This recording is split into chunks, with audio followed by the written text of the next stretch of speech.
មនុស្សស្រីម្នាក់ល្អគ្រប់យ៉ាងហើយអ្វីបរិះដែលនាងស្រឡាញ់នៅតែរត់ចោលនាង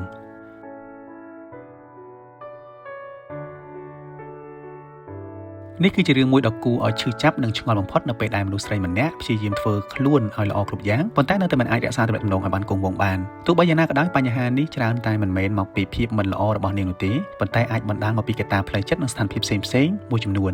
ទីមួយគឺភាពល្អឥតខ្ចោះអាចបង្កើតទៅជាសម្ពាធនៅពេលដែលមនុស្សស្រីម្នាក់ល្អពេកក្នុងរឿងគ្រប់យ៉ាងវាអាចធ្វើឲ្យបរិះមានអារម្មណ៍ថាខ្លួនឯងមិនល្អគ្រប់គ្រាន់ឬមានសម្ពាធដែលត្រូវធ្វើឲ្យល្អដូចនាងដែរបរិះខ្លះមានអារម្មណ៍ថាបាត់បង់តួនាទីជាអ្នកការពារឬក៏អ្នកនាំមុខពីព្រោះនាងអាចធ្វើគ្រប់យ៉ាងបានដោយខ្លួនឯងទាំងអស់ហើយ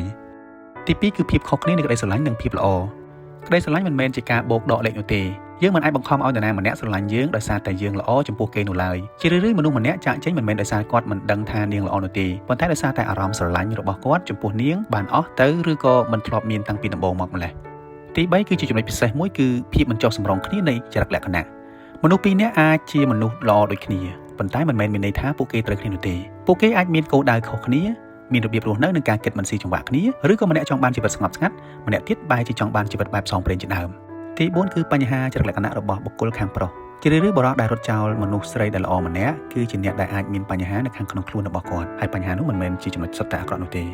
ទី1គាត់អាចនឹងខ្លាចការបញ្ញាចិត្តនៅពេលដែលឃើញនាងល្អពេកគាត់មានអារម្មណ៍ខ្លាចថាខ្លួនមិនទាន់ត្រៀមខ្លួនរួចរាល់សម្រាប់ទទួលបានរបស់ដែលល្អទាំងនោះទី2គាត់អាចមិនទាន់ស្គាល់តម្លៃខ្លួនឯងគាត់អាចមានអារម្មណ៍ថាខ្លួនឯងមិនស័ក្តិសមនឹងទទួលបានមនុស្សដែលល្អដូចជារូបនាងទី3គាត់ចង់សាកល្បងអ្វីដែលថ្មីដែលជាចរិតលក្ខណៈបុគ្គលដែលមិនចេះស្កប់ស្កល់ទី5គឺការលះបង់ហួសហេតុពេកនៅពេលដែលមនុស្សស្រីម្នាក់ល្អពេករហូតដល់បាត់បង់អត្តសញ្ញាណរបស់ខ្លួនយល់ព្រមតាមមនុស្សប្រុសគ្រប់យ៉ាងនិងគ្មានដែនកំណត់វាបានធ្វើឲ្យបរិះមានអារម្មណ៍ថាសាំឬក៏ធុញទ្រាន់មនុស្សភាគច្រើនឲ្យតម្លៃលើអ្វីដែលពិបាកនឹងទទួលឬអ្វីដែលមានលក្ខណៈជាខ្លួនឯង